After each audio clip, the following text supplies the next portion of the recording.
এখন তো প্রত্যেকটা বাড়িতে বাড়িতে জ্বর আর সর্দি কাশি, মুখটা একদম খারাপ হয়ে গেছে, কোনো খাবারের রুচি আসছে না। তাই ভাবলাম চলো কচুটা যদি একটু অন্যভাবে রান্না করা যায়, তাহলে মুখটাও ছাড়বে, দুটো ভাতও খাওয়া যাবে। অল্প একটু চিংড়ি মাছ দেবো। আর চিংড়ি মাছটা দিয়ে তোমরা যদি না করো তাহলে নাও করতে পারো, শুধুই কচু দিয়েই আমার এই রেসিপিটা বানিয়ে নিতে পারো। কচুগুলো পরিষ্কার করে চাকা চাকা করে কেটে নিয়েছি, ভালো করে ধুয়েও নিয়েছি। এখানে সাদা সর্ষে আর কালো সর্ষে 1 চামচ নিয়েছি, লঙ্কাটা 3টে নিয়েছি। এবারে ঝালটা একটু বাড়িয়ে কমিয়ে তোমরা নিতেই পারো। আমি এখানে দিলাম এই কারণেই, কাঁচা লঙ্কার সঙ্গে আমি একটু গুঁড়ো লঙ্কাও দেবো। বাটা হয়ে গেছে। এবারে কড়ার মধ্যে সর্ষের তেল দিচ্ছি, তেলটা একটু বেশি দিলে ভালো হয়। আর একটু শুকনো লঙ্কা ফোড়নে দিলাম, আর দিচ্ছি অল্প একটু গোটা জিরে। গোটা জিরে আর শুকনো লঙ্কা একটু ভেজে নেব। আর একটা বড় সাইজের পেঁয়াজকে ছোট ছোট করে কেটে রেখেছিলাম, সেই পেঁয়াজের কুচিগুলো এবারে এই তেলের মধ্যে দিয়ে দেব। পেঁয়াজটাও হালকা করে একটু ভেজে নেব, খুব কড়া করে ভাজার এখানে কোনো দরকার নেই, কারণ রেসিপিটায় কোনো জল দেব না, সমস্তটাই ভাজার ওপরেই হবে। অতএব ভাজতে ভাজতে পেঁয়াজ তখনও খুব ভালো করে ভাজা হবে। এখন দেখতেই পাচ্ছ কালারটা চেঞ্জ হয়ে গেছে। ঠিক এই সময় 8 থেকে 10খানা রসুনের কোয়া আমি নিয়েছি গ্রেট করে, তোমরা চাইলে গোটা গোটা রসুনও দিয়ে দিতে পারো। রসুনটা দিয়েও একটু ভালো করে ভেজে নিলাম। এবারে দিয়ে দেব অল্প একটু চিংড়ি মাছ। চিংড়ি মাছটা আমি আগেই বলেছি, চিংড়ি মাছটা যদি না দিতে চাও তাহলে দিতে হবে না। চিংড়ি মাছ কচুর সঙ্গে খুব ভালো যায়, সেই জন্যই আমি এখানে দিলাম। চিংড়ি মাছটা আর বেশি ভাজা ভাজা করব না।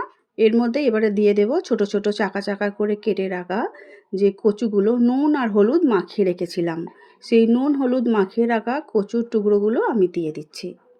তারপরে খুন্তির সাহায্যে খুব ভালো করে পেঁয়াজ, রসুন আর চিংড়ি মাছের সঙ্গে কচুগুলোকে ভালো করে নাড়াচাড়া করে মিশিয়ে নেব।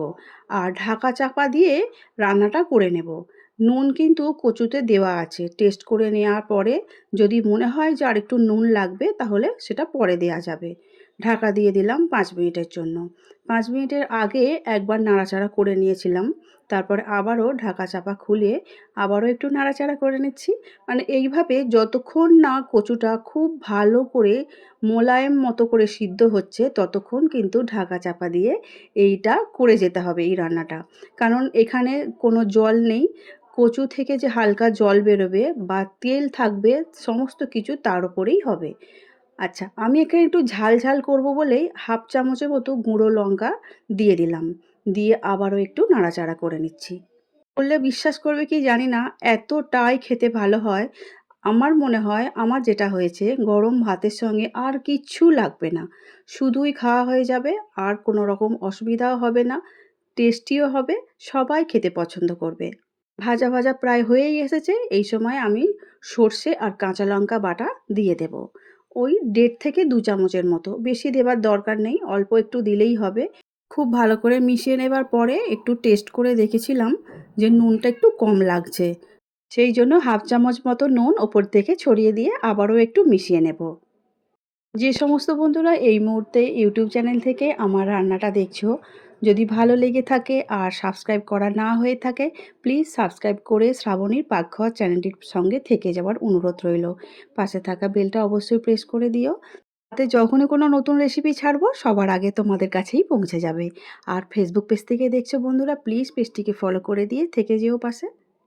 দেখতেই পাচ্ছ তেলটা অনেকটা ছেড়ে ছেড়ে বেরিয়ে আসছে, ভাজা আমাদের কমপ্লিট হয়ে গেছে। আর বেশি নাড়াচাড়া না করলেই হবে, খুব নরম তুলতুলে হয়ে গেছে কিন্তু কচুগুলো।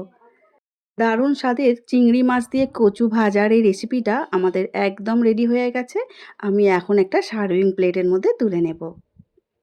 বাড়ির বাচ্চাদেরও যদি মুখ খারাপ হয়ে যায় তাহলে কাঁচা লঙ্কা বা শুকনো গুঁড়ো লঙ্কা কোনোটাই দেওয়ার প্রয়োজন নেই। চিংড়ি ছাড়া শুধুই পেঁয়াজ আর রসুন দিয়ে কচুগুলো ভেজে নিতে পারো, তাহলেও দেখবে তাদেরও খুবই ভালো লাগবে। এমনিতেই কচু খাওয়া কিন্তু শরীরের জন্য খুবই ভালো, বাচ্চা কিংবা বড়দের। আমাদের বাড়িতে তো গরম গরম ভাত দিয়ে প্রায় অর্ধেকটার বেশি ভাতই বলেছে যে খাওয়া হয়ে যাচ্ছে, অন্য কোনো তরিতরকারি লাগবে না। আজকে আমার এই কচু দিয়ে চিংড়ি মাছ ভাজার রেসিপিটা তোমাদের কেমন লাগলো অবশ্যই কমেন্ট করে জানাবে। আমার তো পুরো ভাতটাই খাওয়া হয়ে গেছে, আমার আর অন্য কোনো জিনিসের প্রয়োজন হয়নি বা অন্য কোনো তরকারির প্রয়োজন হয়নি। আমিও সবে সবে জ্বর থেকে উঠেছি, মুখটা আমার একদমই ভালো লাগছিল না।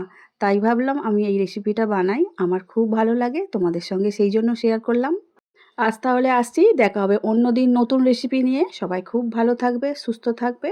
ভিডিওটি দেখার জন্য অসংখ্য ধন্যবাদ।